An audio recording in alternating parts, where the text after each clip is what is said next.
दोस्तों, आज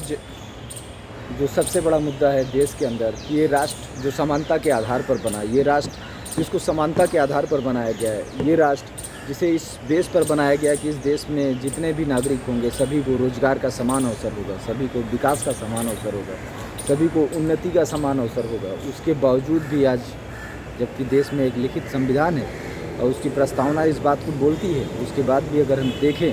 तो हमको एक सबसे बड़ी समस्या यहाँ पे ये नज़र आ रही है कि जो वैकेंसीज़ आई हुई हैं, जो वैकेंसी अभी आई हुई है, जिस वैकेंसी में बच्चों ने अप्लाई किया हुआ है या जो वैकेंसी बच्चों को अप्लाई करनी है, उसमें अलग अलग समाज के नाम पर अलग अलग उम्र की कैटेगरी रखी गई है। ये बात नहीं समझ में आता कि एक बच्चा एक उम्र में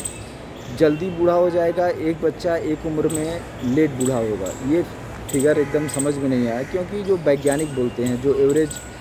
एज निकाली जाती है या जो भी एवरेज प्रक्रिया में साइंस हमको बताता है, वो तो एकदम इससे अलग है। अब ये सबसे अलग है संविधान की प्रस्तावना से। संविधान की प्रस्तावना हमको समानता का अधिकार देती है। संविधान की प्रस्तावना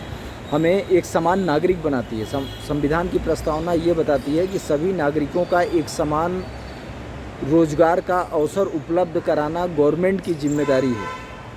तो अगर गवर्नमेंटें अपनी खुद की वैकेंसी में, अगर कोई प्राइवेट कंपनी का होता, कुछ होता, तो वहाँ पे वो अल्लाह हो जाता, पर आज गवर्नमेंटें खुद की अपनी नौकरी में इस तरीके का एज डिफरेंशन का क्लॉज लगा दिया है। अब लगाने के बाद आज इस पर बच्चों की नाराज़गी स्वाभाविक है, क्योंकि बच्चे इस देश के संविधान को स्कूलों में पढ़ते हैं। अब जो बच्चा स्कूल में पढ़ते आया समानता समानता समानता, प्रस्तावना में पढ़ते आया कि भाई अब सभी को समान अवसर होगा, सभी को समान विकास का अवसर होगा, और जब वो जाएगा उस संविधान की किताब को पढ़ेगा, उस जो स्कूल में किताबें पढ़ाई जा रही हैं कि ये भी संविधान का अंग है, उसके नाम पर जिन किताबों को पढ़ेगा, जिनको लिख करके उसको स्कूल में नंबर मिला है, जिनको लिख करके वो पास हुआ है, जिस पर उसका फेथ है, जिसको उसने कम से कम 20 सालों तक जिस चीज़ को उसने रटा है, दिन रात उस चीज़ को याद किया है कि देश सभी को समान अवसर देगा, देश में सभी समान नागरिक हैं,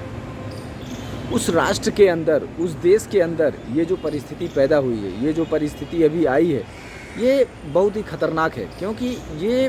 बच्चों के मन को झकझोर दे रही है। बच्चों ने जो पढ़ा कि सभी इस देश के समान नागरिक हैं, बच्चों ने पढ़ा कि इस देश में सभी को समान अवसर दिए जाएंगे, बच्चों ने पढ़ा कि इस देश में सभी को समान रूप से डेवलप करने का मौका दिया जाएगा, पर हकीकत एकदम अलग ही हकीकत है। हकीकत में ये देखने को आ रहा है कि जो सरकारी वैकेंसी निकली है उसमें एज बाउंडेशन है। अब ये देख करके बच्चे घबरा जा रहे हैं, क्योंकि अब उन्होंने 20 साल तक सिर्फ इसी चीज़ को पढ़ा और यही लिख करके उनको स्कूल में नंबर मिला, यही लिख करके वो स्कूल से पास हुए कि हम सभी समान हैं, उनको एक समान अवसर मिलेगा। इस देश में